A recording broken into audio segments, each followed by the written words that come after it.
حضرت صالح علیہ السلام کی کہانی، جسے کبھی کبھی صالح بھی لکھا جاتا ہے۔ عظیم نبی نوح علیہ السلام کی اولاد میں سے تھے۔ آپ کو اللہ کی طرف سے قوم سمود کی طرف بھیجا گیا، جو عرب میں واقع الحجر میں رہتی تھی۔ قوم چند نسلوں میں پختہ ہو کر بہت طاقتور، دولت مند اور بااثر بن چکی تھی۔ قرآن نے ذکر کیا ہے کہ کسی طرح معاشرے کو ان کے کارناموں پر بہت فخر ہوا، اور انہوں نے اپنی طاقت کی علامت کے طور پر بڑے بڑے قلعے، محلات اور دیگر ڈھانچے بنانا شروع کر دیے۔ اس کا ذکر سورۃ شورى آیت 129-128 میں ہے۔ کیا آپ ہر بلندی پر اپنے آپ کو تفریحی نشان بناتے ہیں اور اپنے لیے محلات اور قلعے بنا لو تاکہ تم ہمیشہ رہو؟ انہیں اللہ کی طرف سے ایک موقع دیا گیا کہ وہ اپنی طرف رجوع کرے، خاص طور پر یہ جانتے ہوئے کہ قوم عاد کے ساتھ ان کی نافرمانی کی وجہ سے کیا ہوا تھا۔ قرآن نے حضرت ہود کی تنبیہ کا ذکر کیا ہے، جس نے کہا تھا کہ کیا تم اللہ سے نہیں ڈرو گے؟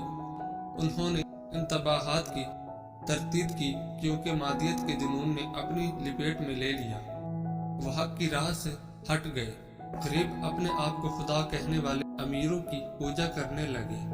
اب حضرت صالح علیہ السلام معاشرے میں بہت اونچے درجے کے آدمی تھے۔ اس نے عزت کی ساکھ بنائی اور خود دولت مند تھا۔ قوم سمود نے ان کی حکمت اور فضیلت کی وجہ سے ان کا احترام کیا اور انہیں اپنا قائد مقرر کرنے کے لیے تیار تھے۔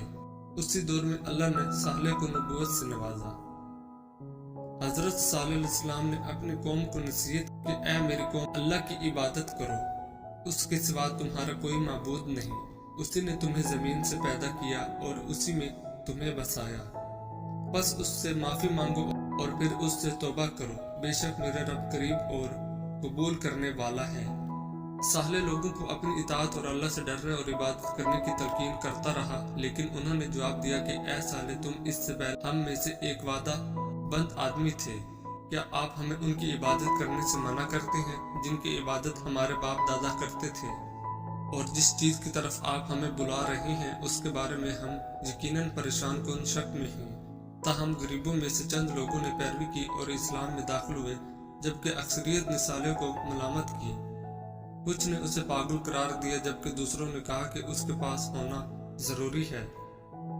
جیسے جیسے دن گزرتے گئے، سمود کو خدشہ تھا کہ حضرت صالح کے پیروکاروں کی تعداد بڑھ جائے گی۔ اسے روکنے کی کوشش میں انہوں نے صالح سے ایک معجزہ طلب کرنے کا ارادہ کیا، جس سے ثابت ہو کہ وہ واقعی اللہ کے رسول ہیں۔ انہوں نے اس سے معجزے کی پرورش کو ناممکن بنانے کا ارادہ کیا، چنانچہ سمود کے اہم رہنما ایک ساتھ بیٹھ گئے اور صالح کا مقابلہ کیا۔ انہوں نے خاص طور پر ایک بہت بڑی چٹان کی طرف اشارہ کیا اور صالح سے مطالبہ کیا کہ وہ اس سے ایک اونٹنی نکالے جو بہت لمبی، بہت اون اور پرکشش اور 10 ماہ کی حاملہ ہو۔ انہوں نے مزید کہا کہ یہ پورے شہر کے لیے دودھ پیدا کرنے کے قابل ہونی چاہیے۔ صالح اپنی قوم کو اللہ کے راستے پر لانے کے لیے بے چین تھا، چنانچہ اس نے اللہ سے التجا کی کہ وہ اسے عطا فرما دے جو لوگوں نے مانگا تھا۔ اور وہ دن آیا جب صالح نے اپنے لوگوں کو معجزہ کے آنے کا مشاہدہ کرنے کے لیے جمع کیا۔ اللہ تعالیٰ نے اسی چٹان کو ہٹنے کا حکم دیا اور اس میں سے ایک سرخ، بہت بڑی 10 ماہ کی حاملہ اونٹنی نکلی، جس سے لوگوں کو حیرت ہوئی۔ ان کے درمیان یہ واضح ثبوت تھا کہ بہت سے لوگوں نے اپنے ایمان کا اعلان کیا، تاہم اکثریت چھوت رہی اور اپنے کفر کی پیروی کرتے ہوئے کہا کہ یہ خالص جادو کے سوا کچھ نہیں۔